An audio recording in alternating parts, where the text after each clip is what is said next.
It is with great pleasure that we have a very important person with us today. Many of you have had the chance to get to meet him and talk with him and get to take some pictures with him already. But he's here now, and he's going to talk to us about his life as he's lived it for the last 5 years. So this is Chris Norton, and let's give him a big round of applause.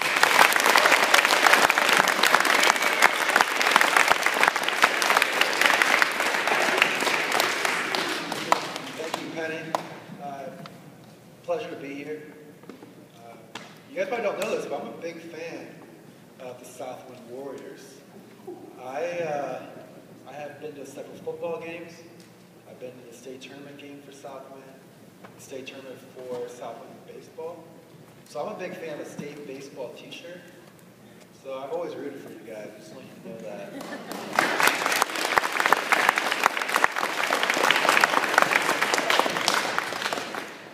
I'm excited to share my story. I think you guys will be able to learn a lot from it. Because at an early age, I learned how to overcome adversity and how to get through obstacles in my life. And it's because of my spinal cord injury. Now, the lessons I learned from overcoming my spinal cord injury, those same practices can be applied to any obstacle in your life. Whether it's with school, athletics, music, relationships, your health. No matter what it is, you can still use the things I've learned from my spinal cord injury to get through that kind of stuff. And everybody is capable of getting through it. And I've learned a lot for myself. When you go through something this difficult, you learn a lot about yourself and you learn about other people.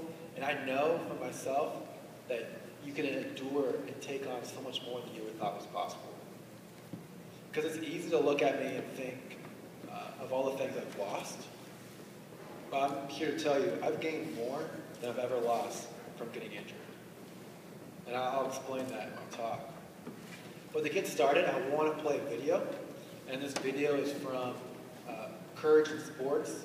CBS put it together. I won the 2011 CBS Courage in Sports Award. And this video will kind of introduce me, and you can see the play when I got injured.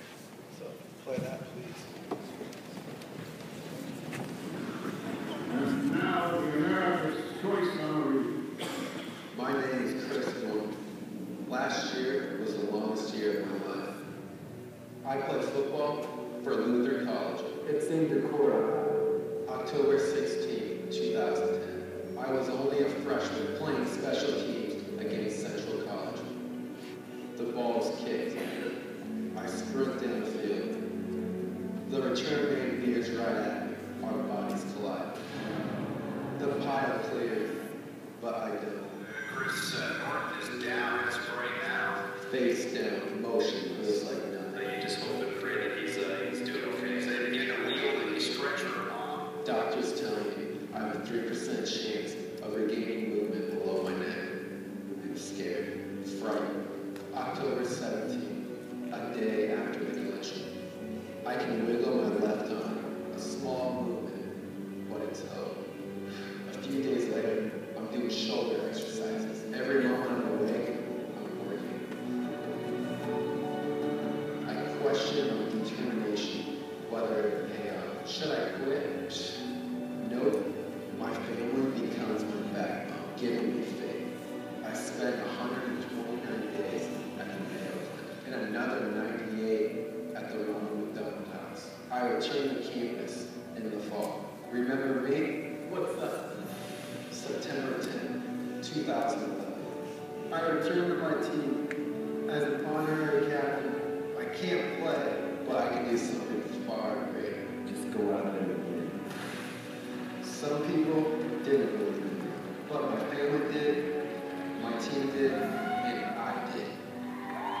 Because at the end of the day, when it's all said and done, there's only one thing you can do for what you believe in. Stand up.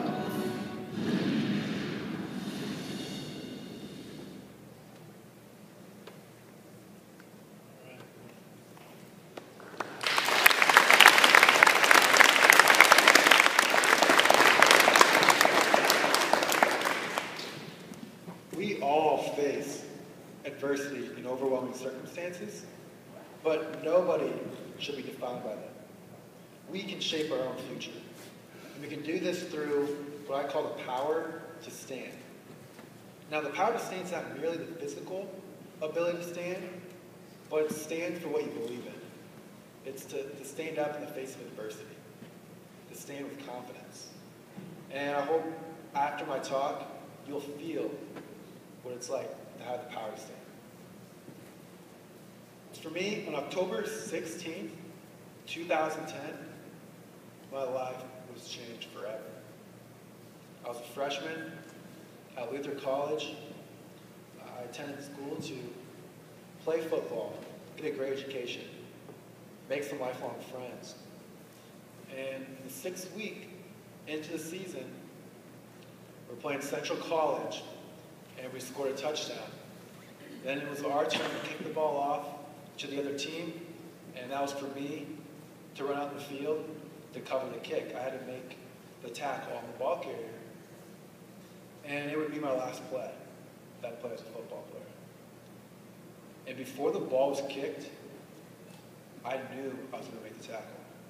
I just had this feeling that I was going to make the play. And the ball was kicked, it was short and right to my side. I sprint downfield. I see an opening where the ball carrier is going to run through. I ran, dove, and I was a split second too late with my timing. So instead of getting my head in front of the ball carrier, my head collided with his leg. And instantly, the feeling and the movement to my body was gone. I laid there face down, motionless. And at the time, I didn't think anything of it. I thought it was fine. I thought I would bounce right back up. And as I tried to get up, nothing was happening. The signals I was trying to send to the rest of my body to move weren't communicating. No matter how much I tried and willed myself to get up, nothing was moving. And so as I laid there, I started to get embarrassed. I was thinking, they have to stop the game for me because I can't get up. I just wanted to get up, walk away. And I couldn't do that. The trainers started asking these questions. Chris, can you make a fist? I tried, I couldn't. Chris, can you wiggle your toes? I tried, I couldn't do that. And as time went on, nothing was getting better. They rolled me on my back, kept asking the same questions, and then eventually they called in for a helicopter. And when they called in for a helicopter, that's when I knew that this is serious. This is very, very serious. That's when I closed my eyes and just began to pray. I was just praying to God just to help me through this whole process. I could just get up and walk away. I was scared. That was when I was starting to get scared. But at the same time, I thought, there's no way this is really happening. And by closing my eyes, I was blocking out the reality. Because at the time, I thought I was invincible. I thought I was 18-year-old. Nothing serious happens to me. Serious things happen to other people. Those are the people that you read about. Those are the people that come to your middle school and give you talks. But I just never thought that would be me. And eventually, I was wheeled across the field on the stretcher. And if you've been to a sporting event, you know when someone's injured or being helped off, you clap for them, you give them support. And that's what the crowd did for me. They clapped for me and gave me support. And then usually the player will give a thumbs up. They'll give a wave to let them know, you'll be okay. I tried doing that. I tried giving a thumbs up. I tried doing a wave, and I couldn't do it. I've never been to a sporting event where someone couldn't move, where someone couldn't give that thumbs up or wave. At this point, I would have taken a thumbs down. I've been like, not doing so good. Struggling here. Like something happened to my neck or, I don't know. I would have taken any movement at that point. And so eventually I get to the hospital in Decorah, Iowa, at Winneshiek. They prepared me for the flight. And at this point, I started to get worried about my breathing. I was telling them that I can't catch my breath. I can't get as much air as I want to. And they told me it's a side effect of the damage that I caused to my neck. If I need help to breathe, to let them know, because I'll have to put a trach down my throat to assist with my breathing. Your spinal cord controls your lungs. And they told me, though, that the damage from the trach could cause more damage, making it harder for me to breathe, making my injury more serious. So I didn't want to have a trach. So I declined it, and I said I'd be fine. I get to the helicopter. 5 minutes into the helicopter ride, my eyes shot open. I thought I stopped breathing. I tried to get the attention of the EMTs, and they weren't listening.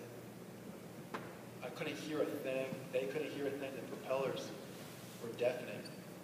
And at that moment, I knew I had to take control of my life, take control of my breathing, because I was so overwhelmed. I was thinking about my future. Will I ever play sports again? Will I ever live a happy life again? Will I walk again?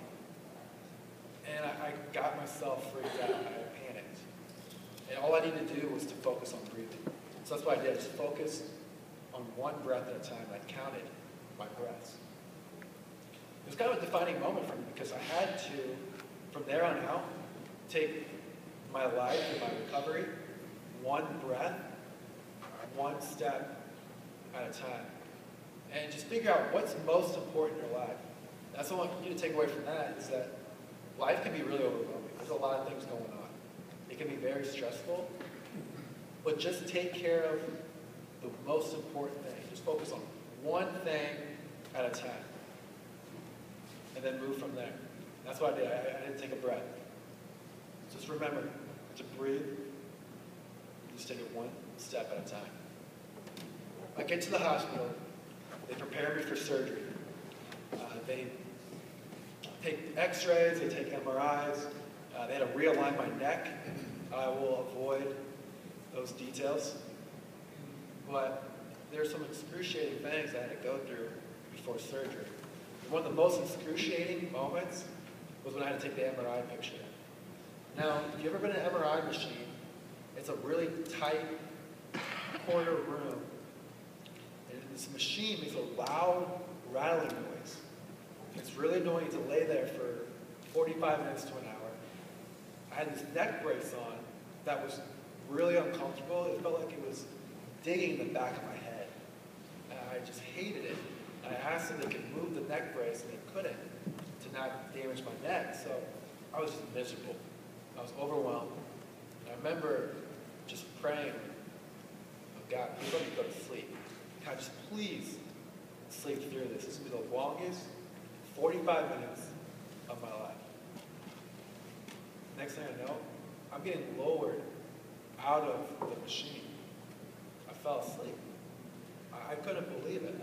That's when I really knew that God was with me.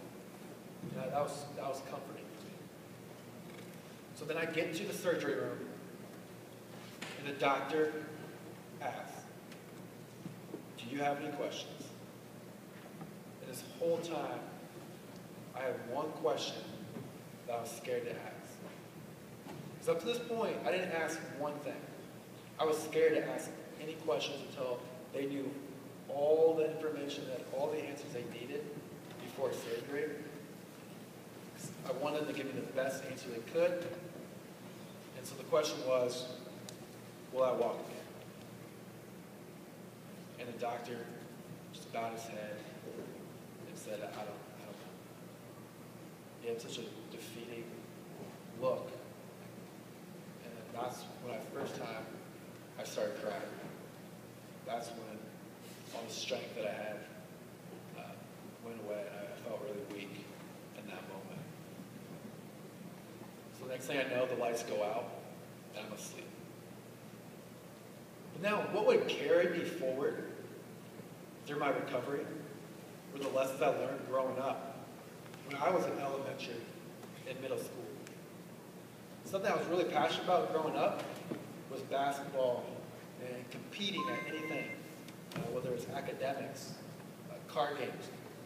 And a circumstance I dealt with was nothing came easy to me. And I learned you can't use an excuse as an excuse. It doesn't come easy to you.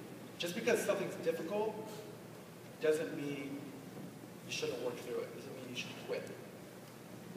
So after a frustrating basketball game, I went home, I complained, I felt sorry for myself, watched TV. My dad, he came up to me and said, Chris, if you don't like where you're at, then do something about it. I don't know what it was about those words, but it clicked. It really clicked on something that, don't complain about the challenges you have in your life if you're not going to do anything about them. If you're not going to try to work through them. Because I was never going to be a better basketball player unless I put in the time, unless I put in the practice. And I wasn't practicing enough. So that's when I started to practice more. I stopped complaining. My grades, they weren't very good.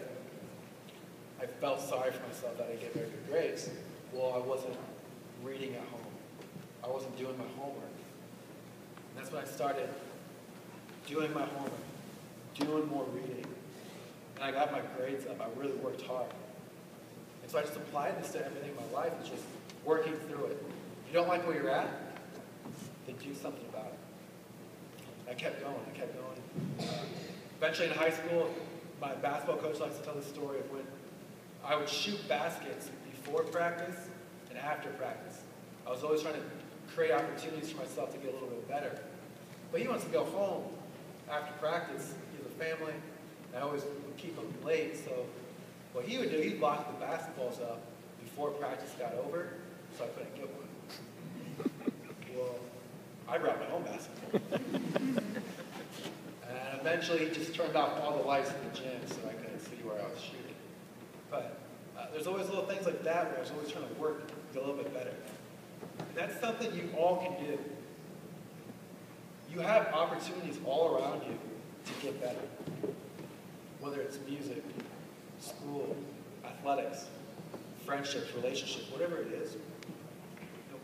Put in the time, put in the work to get a little bit better. Find those opportunities to get better. Do extra reading at night. Stay a little bit later after practice. Whatever it is, just find ways to better yourself and always be working towards your goal. So by the time I graduated, I was able to graduate with academic honors and athletic honors. And they're not significant by any means. They're not all-American caliber or nothing extraordinary. But they're extraordinary for me because I worked really hard for it. And you can be happy and proud with yourself wherever you are if you work as hard as you can. Even if you don't quite get there, if you know in your heart you gave it everything you got, you'd be happy and proud of yourself. I know you will. So little did I know of just learning to work through your challenges, your obstacles, in my early life, how much I'd helped come October 17, 2010. When I woke up, I had an oxygen tube running down my throat. My vision was in a fog, a haze. I had a tube of wires running through my body. It was surreal. The first conversation I had was with the surgeon. He told me I had a 3% chance of ever regaining any movement or feeling below my neck. The odds went in one ear, not the other. I was not going to let this define me. Because life events can either define you or inspire you. I was going to let this inspire me. There's no way I was going to accept this. So on day one, I did the only thing I could do, which was to nod my head yes and no. I could do it just slightly, but I did it for hours. Eventually, I was able to shrug my left shoulder. Just a little movement, but it was hope. And it broke through that 3% barrier. I shrugged my one shoulder for hours and hours. I was going to do whatever it took to get better. Now, come nighttime, that's when my doubts, that's when my fears really crept in. That's when I got scared. Because I think about my future. I think about where I'll be in a week, a month, a year, 5 years. Because I wanted to walk. When you want to walk and you can only move your one shoulder, that's pretty daunting. You know you have a long ways to go. So what I focused on was getting better one day at a time. How can I get better today? And that's what I focused on, just doing whatever I could this day, today, to get a little bit better. So I'm one day closer to my goal. That's what I want you guys to do. Whatever your goal is, don't overwhelm yourself with thinking with how far you have to go. Just focus on getting better today. And always put in a little bit of time every day to work towards that goal. And that's what I did. I kept working and working. Come the 4th day after my surgery, I was able to move both my shoulders. I was getting sensation throughout my body. And at nighttime, I got scared. I was really upset, and a physician came in. It was about 4 in the morning, and I couldn't sleep. And she said, "Chris, my name is Georgia. Do you know anybody from Wyoming?" I thought, "No. But where are you going with this?" She said, "Well, I'm from Wyoming, and people from Wyoming don't tell lies." I thought, okay. And then she said, "Chris, you will beat this. You will beat this." I started crying right there on the spot. I couldn't believe how much she believed in me. Those words were so empowering, and I needed to hear that in that moment so badly. So in less than 30 seconds, her words completely changed my life. Like, I believed in myself, but that just gave me that extra boost I needed to get through it. And so it really shows how powerful your words are. Your words have such a powerful effect on other people. So I want you guys to be like Georgia. Empower other people. Give people hope.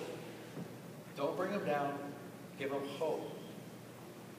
Whether it's in class, in the hallway, talk to somebody you usually don't talk to. Sit next to somebody you usually don't sit next to. Bring each other up. Encourage each other. Because like Georgia, I'll never forget. So I'll never forget Georgia from Wyoming. Never tells a lie. So then come time, I transitioned to the rehab floor. The rehab floor is where I started my intensive training. My intensive training first involved was getting into a chair. It's just to get out of bed. To get out of bed, I needed about 5 people and a machine to get me out. So I had no control over my body. And my first goal was to tolerate being in a chair for 30 minutes. I got 30 minutes. Next day, 45 minutes. I kept getting a little bit better. So I went from 1 hour of training to 2 hours of training, then to 3 hours of training. I asked for 4 hours. They're like, "Chris, you can't do 4 hours." I said, "Why not?" "Well, no one's ever asked for 4 hours." I said, "Well, I'd like to give 4 hours, if possible." And I got it. I couldn't get 5 or 6 or 7 or 8. I asked, but that was too much. But what they did, though, they wrote up workouts for me. I had my therapist write up workouts that my family could give to me. So if I wasn't working, if I wasn't sleeping or eating, I was working. I was going to do whatever it took to get better. And I just had that dedication. So come 6 weeks in, I had sensation throughout my body, more movement in my arms, but nothing in my legs. My legs, they felt locked in a cast, like this invisible cast that made them immobile. Well, one day, my left big toe emerged out of the cast, like I could almost wiggle it. It was a new, exciting sensation, and I had to tell my doctor about it. So I explained the sensation to him, that something special is happening. You have to take a look at my toe. And he wasn't interested. And he refused to look at my toe.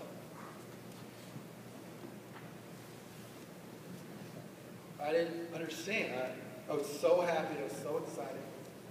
You should be happy and excited that something is happening in my lower body. And he wasn't. He explained that I'm having a phantom feeling. And this phantom feeling happens to a lot of people with spinal cord injuries. That you want to believe you can feel something differently, or that you want to feel that you can maybe move it, but you believe in it so much that you tricked yourself into thinking it was real, and that because I wanted it to feel differently so badly, I just made it up. It was like an illusion in my head that I could feel something differently. And with that, he just walked out. I'll never forget it. My dad, who was with me, he turned to me with tears in his eyes, which I've never seen him cry in my life until this moment. He said, "Chris, do not let people tell you what you can or can't do." And I looked back at him, tears in my eyes, and said, "I never will." And I responded to that doctor that I'm going to work as hard as I possibly can. I'm going to prove you wrong. That it's not a phantom feeling. Well, not even a week later, on Thanksgiving morning, I wiggled that exact left big toe. He said I'd never move. I was pumped. I was psyched. You guys seen the Incredible Hulk? That's how I felt. About ripping out of my shirt, start pounding my chest. I was so excited. I proved them wrong. So, as people were congratulating me, they came in my room. "Chris, congrats. It's amazing. I'm so happy for you." I kept telling them, "Hey, can you go find that doctor who I like to call Dr. Phantom? You go bring Dr. Phantom in here. You tell him to faint this." So I wiggled my toe in his face. I wanted to have a big conversation with him. I never got that chance, but it was an amazing moment, and I was so happy to have that toe wiggle. Because that toe wiggle, it moved to my quads. I was able to fire my quads. And other parts of my body were just really picked up. But now, you've heard two stories of how words really affected me. Georgia, she really empowered me, gave me hope. Dr. Phantom really brought me down. It made me feel worthless. And unfortunately, there's going to be people like Dr. Phantom in the world who are going to bring you down, but you cannot allow it. You cannot allow someone's negative words bring you down and make you feel hopeless. Again, you can either let it define you or inspire you. Let it inspire you. Choose to be like a Georgia instead. Empower people. Give them hope. Because you have no idea the effect on your words. You don't know what someone else is going through. You know what I've realized is that because I'm in a wheelchair, you can see some of my difficulties. I have some physical challenges. And guess what? People are really nice. They're really nice. They really look out for me. They make sure I'm okay. They can see the challenges that I'm going through. Well, what if I told you there's people in this room who are facing just as difficult, if not more challenges than me? But you just can't see it. It's inside. It's how they feel. And those challenges are worse than a physical challenge. But just because you can't see somebody else's difficulties doesn't mean you should treat them any differently. You don't know what's going on in their home life. You don't know what's going on in their lives. So treat everyone fairly. Treat everybody respectfully.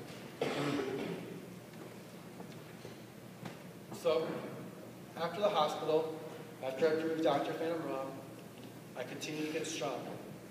And then I set the goal that I'm going to go back to college.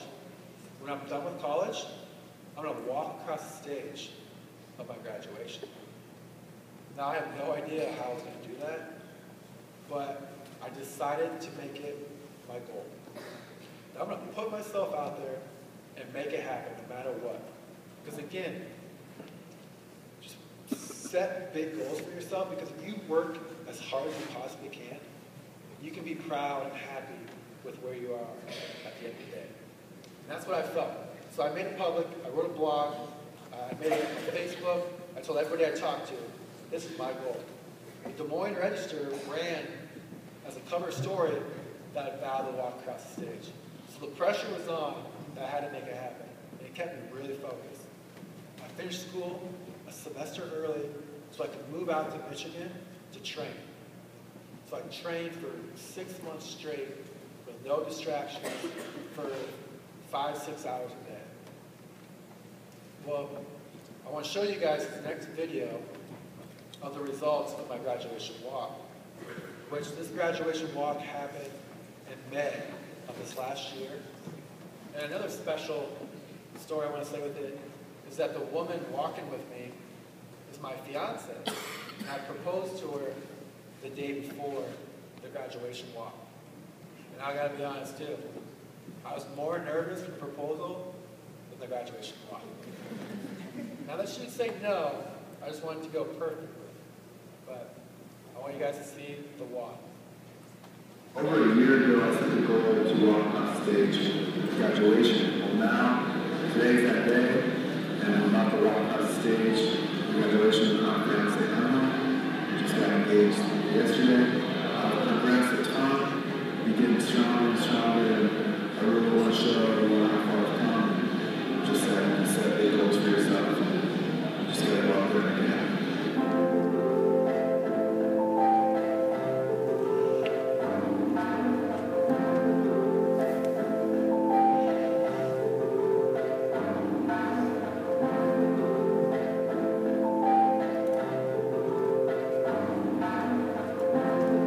Those people who need ventilators who couldn't help breathing, you know, I was at the level where I didn't help breathing at the beginning, and now I need help breathing, but there's one thing to be thankful for is to be able to breathe again.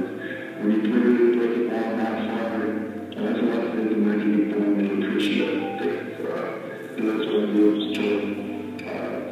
I'm more thankful and appreciate things now than I was before I knew it. You don't think to be okay, but you realize how precious the first movement is and the pain that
just got closed, and there's still so many things out there that I want to accomplish. And, for myself, I always felt like it was good. I want to continue to improve my walking and therapy, my independence. I'll always be a goal of mine, and it's just a time where you just feel good about everything, how far you come. I came into the school, like, obviously able-bodied, and then having been injured was the start of whole new life over. And that whole new life kind of started out with it, and to kind of close it, and now look forward to the future is exciting, but it's also fun to reflect because I'm just proud and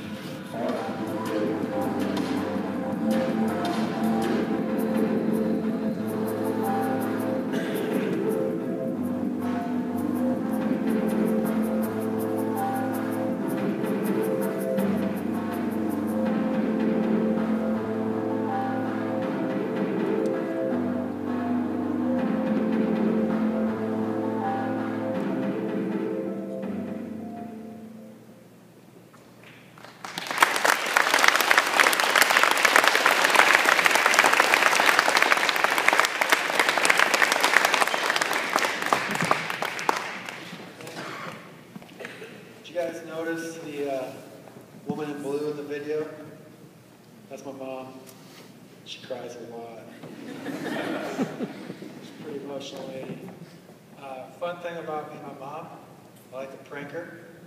And so one of the things I would do to her when she would visit is I would surprise her with my new movement, my new improvement. My dad, he stayed with me for the first 3 months. He took a leave from work to help me out in the hospital. My mom, she would commute 3 hours, and she would come Thursday evening and stay until Sunday evening. Well, when she would come Thursday evening, that's when I had to prank her. And so this one time, I had a new movement with my left bicep. I was able to do this. Bring my arm up like that. All right? So she came in the room and said, "Mom, you gotta come over here. You gotta come here. There's something going on in my heart. There's a weird sound. Something scary is happening." So, like a mom, she's all worried, right? So she comes over, and I tell her to lean her head across my chest. I was like, "Keep coming closer. Keep coming." She's like, "I don't hear anything." You just gotta keep coming closer until she gets right where my microphone is, right? Put my arm up. Put in a little chokehold. She did like a little scream, laugh, cry. She's like so surprised, so happy that I could move my arm up. But I couldn't just tell her that, I had to show her that. But I did little things like that with my family to keep the mood light, to keep it fun. Like, that's just my natural personality, is to have fun. And it's, no matter what you're going through, you gotta have a good attitude. You gotta put a smile on your face. That's how you're gonna make the most improvement. And that's what I learned early on, is that I didn't want to mope and feel sorry for myself. I wanted to still live life to the fullest, have a smile on my face. And so remember that. We go through tough times. Everybody goes through challenges. It doesn't have to be a spinal cord injury to have a challenge. But just remember to keep that good attitude. Because there's two things that you will always have control over. And that's your attitude and your effort. Choose to have a good attitude when you wake up in the morning. Give it everything you got. And you'll be surprised by how much you can achieve and accomplish by doing that. And for me, I stayed focused on giving 100% effort and a good attitude. But it wasn't just my effort and attitude that got me to the point where I'm at today. My family were instrumental for my recovery and my health. Like I said, my dad, he stayed for 3 months with me. And then my family were by my side for over a year, always there to help me. My sisters would visit me every single chance they got. And it was incredible how much they really helped me. It gave me strength to keep going. My friends were unbelievable. They visited me every chance they got. We would also have fun. We formed a wheelchair gang, is what we call it. where we all got into wheelchairs late at night at Mayo Clinic, and we ventured the Mayo Clinic underground system. Eventually, security got called on us, and we had to be escorted back to our room. We thought we were pretty fun and funny. Thought we were like in college again or something. But or in high school, the teacher telling you to get back to the classroom. You know, we had little fun things like that where we always kept the mood light. Another thing my friends like to do to me, because this is my best interest to get stronger in my wheelchair. And it was this wheelchair that I wanted to use. My arms weren't very strong to get myself around, because I use a power chair a lot. So they put me in this chair, and they put up cones for me to weave in and out of the cones. And they timed me, and they do different things like that. But eventually, once I got old and tiring and boring, they blindfolded me and put me through the obstacle course. Now, it doesn't make any sense to blindfold you to go through it, but it was just something they wanted to do, and we had a good time doing it. And I honestly would not be here today without my friends, without their support. And I literally wouldn't be here without their support, because Michael and Tyler, they drove me. So thanks, guys, for the ride.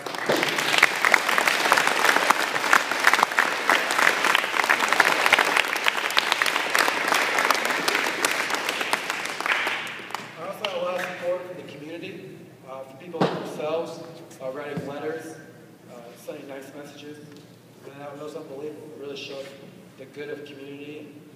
I'm just thankful to have also like some celebrity, well-known people reach out to me. The head coach for Ohio State, Urban Meyer, he reached out, called, he texted me. We stay in touch, been to several Ohio State games. He supports my foundation that I started. Tim Tebow called, and we stay in touch. Drew Brees, he's a quarterback for the New Orleans Saints. Different people like that all reached out and were there for me. They didn't have to. So there's a lot of really good people out in the world. That's why I like sharing those people who've reached out to me. And so through my recovery and through all the blessings I've had, I realized that I have it really good. I'm really thankful for where I'm at. I'm more thankful for the things I have now than I did before my injury. You wouldn't think that, but I have more of a purpose. I have more of appreciation for life than ever before. Because of that appreciation and gratitude, I started an organization to help other people with disabilities. And so we've raised almost $500,000 to help other people with disabilities. And so I encourage you all, when you're in a good spot in your life, or even if you're not, give back to other people and to organizations. Do charity work. Help out your neighbor. Do little things, acts of kindness for other people. You do it because you want to help other people, but you'd be surprised by how rewarding it is to help other people as well. So I encourage you all to do that. And for my story, I've been talking for a while, but there's so much more to it that I can't say in words. And so if you really are interested in learning more about myself and the things that I went through, I encourage you to get my book. It's called The Power of Faith When Tragedy Strikes. And I think you all find it very inspirational. I'll have that available to sale after I talk. I also have a couple of bookmarks too if you want more information to get it online if you don't have a credit card or cash. So there's just so many blessings and so many things I'm thankful for that I can't share them all with you today. But I want to close in this. I love life. Life's a wonderful thing. But one thing it's not is easy. And I don't think life is ever meant to be easy. Because the reality is bad things happen to good people.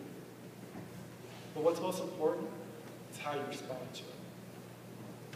You're going to either let the obstacle or challenge define you or inspire you. And you all have that choice to make. You have that choice to have that good attitude. to give effort. So I encourage you, whether it's school, your challenges in school, or athletics, music, your health, whatever it may be, work at it. Give everything you got. Because what I've learned in over 5 years since my injury is that when people say that they can't, what they really mean is they won't. Because when you have your determination, your attitude, your effort, anything is possible. Thank you.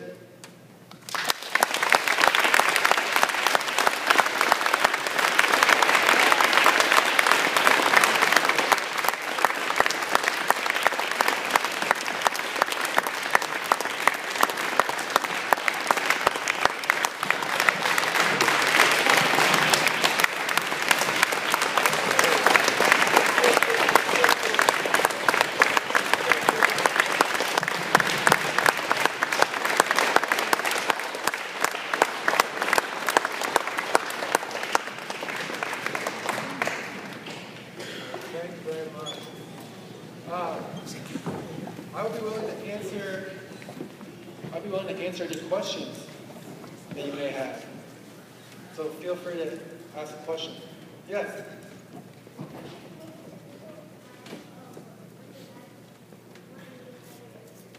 The most difficult time I had with my injury was going to sleep. It was at nighttime. I hated going to bed because when it was bedtime, that means everything's quiet. Your thoughts start to run. I would get restless in bed because I couldn't move. And that was the toughest moment. Because I've always kept myself distracted and happy by working hard, by having visitors around me. That always kept the mood light, upbeat. But at night is when the reality really sunk in, and I just couldn't wait till morning time, because when it comes morning, you can go to work, you can start the training. So that's by far the hardest time was at night, obviously.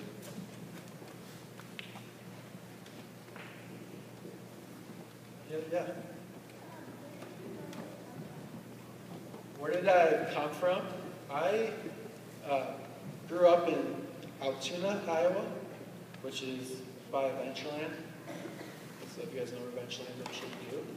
And that's where I'm from. That's my hometown. But I currently live in Florida right now. Yeah. What was the best thing that happened to you?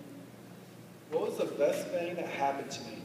I'd say having a really strong sense of purpose and appreciation with my life is the best thing that's happened to me, because before I was hurt, I didn't know what I wanted to do or be. I just didn't know. And after my injury, I know what I want to do. I want to give inspirational talks.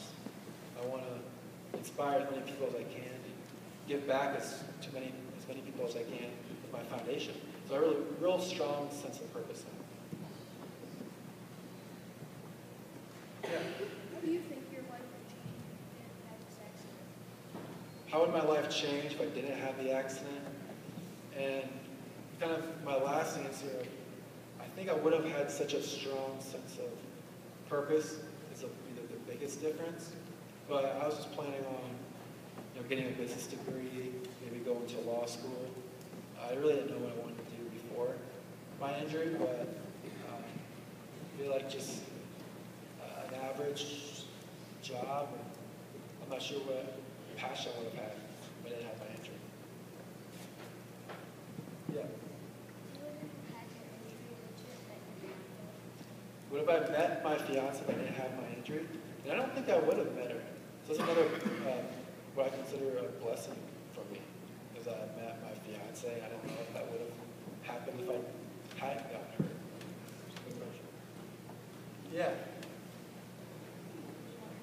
Either one.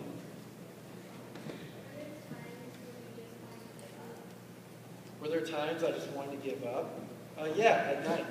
Was times where it's like, this is so hard, this is too hard. In my talk, I talk about all the positive and all inspirational things. And it's human to get down on yourself, to feel sorry, to complain. I'm not saying you should never do that, but just don't let it affect you throughout the day. Don't let it linger for too long. Just, you're gonna have some tough moments, and just work through it. Just don't let it last too long, I guess. That's my advice. What is the greatest accomplishment? My greatest accomplishment would have to be getting engaged and walking across the stage at some stage. My two. Yeah. Do you believe in destiny, and do you think it was your destiny to do this? Do I believe in destiny? Do I think it's my destiny to do this? I do. I think it was all part of the plan. And obviously, you can't just dream of a plan. You can't dream of your destiny. You have to go out and make it happen for yourself. But I do think this was part of a bigger plan that I had no idea I was in store for. Yeah. How did my fiance and I meet? We met at Iowa State University when I was visiting some friends. Yeah. How many siblings do you have? I have two siblings. I have an older sister named Alex and a younger sister named Katie.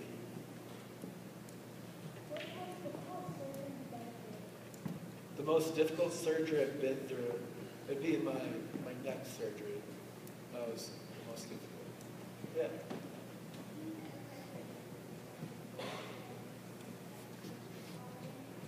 If I had my legs fully healthy, would I ever play football again? I wouldn't. I played my time in football. I'm content, but it's not something I would necessarily always discourage other people from playing. It's just I've already had my time, I guess. Yeah. What other injuries have you had besides your neck? Other injuries I've had besides my neck injury, I've partially separated a shoulder and I've broken my nose.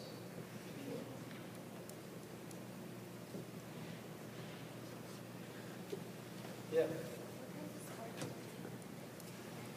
What kind of sports I played? I ran track, played basketball, football, and then also grew up playing baseball until like my freshman year of high school. What's your next big goal that you're working on? My next big goal that I'm working on, there's two. One is to drive. I'm working on getting a vehicle that's has the mechanics for me to be able to drive with my hands, and then also I want to be able to walk side by side with Emily, my fiance, at our wedding. Yeah. What sport are you best at? What sport? What? What sport are you best at? What sport was I best at? Probably football. I'd say I love probably basketball more, but I was a short basketball player. Yeah. Do I like music? Yes, I love music. I wish I was more musically talented. So if you ever heard me sing, you would plug your ears right away. It doesn't stop me from singing, but I do love music. Yeah.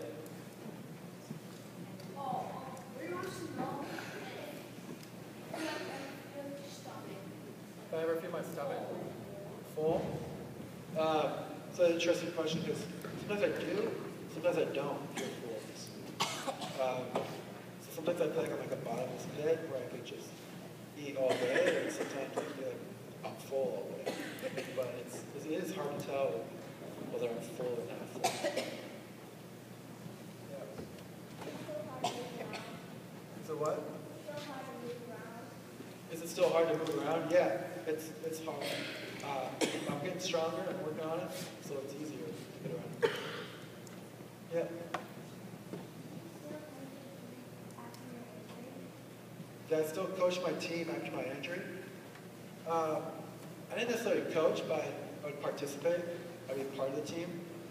the coaches gave me the option whether I wanted to be a coach or a player, and I just kind of went with a player. And my practice and my game days were on the football field or in a hospital or in a PT clinic. So that's where I spent most of my time. So I never had a chance to spend a lot of time with the football team as much as I would have. Yeah. The game that I got injured in, we lost that game. Yep. Do I have any pets? Yes, I have 2 dogs at my home in Iowa. Yep. Drive me out, yeah. I had some allergic to penicillin.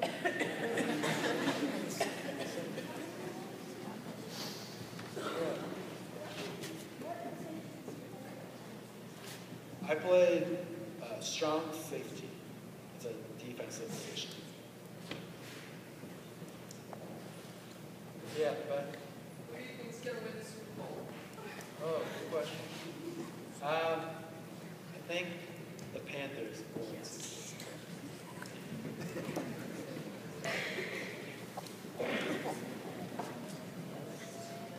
Say you live in Florida, are you training down there? Yes, I'm training down in Florida.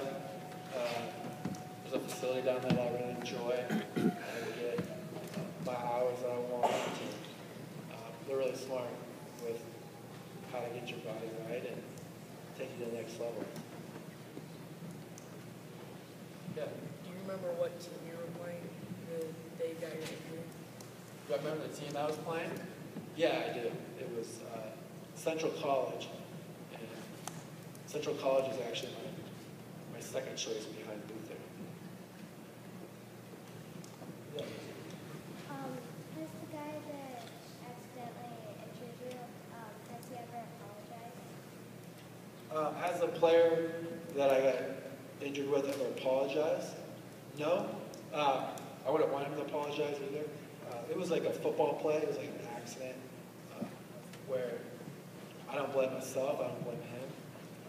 And I have met him, and really didn't say a lot. There really wasn't a lot to say, but I don't want him to feel any regret or blame. I wouldn't want him to feel that, as I don't either. So that was never a big deal for me, like who was it or anything like that. So it was just an accident, it was just another player to me, really. Yeah. Did you ever see Georgia? Never see Georgia. I actually did. A couple of years after my injury, I ran into her. And I did tell her that her words meant a lot to me. It really changed me and helped me get through that. So I really wanted her to know that that's a big deal. What she did for me was incredible. So she probably had no idea how meaningful that is. And that's kind of what's special about when you empower other people, give them hope. You may never know what kind of difference you're making, but it could be life-changing. So just always remember that, because I don't think she had any idea how remarkable her words were at the time. Yep. What's your favorite takeout food? My favorite takeout food? Good question. I don't know, probably just pizza or something. Let's give Chris one big round of applause.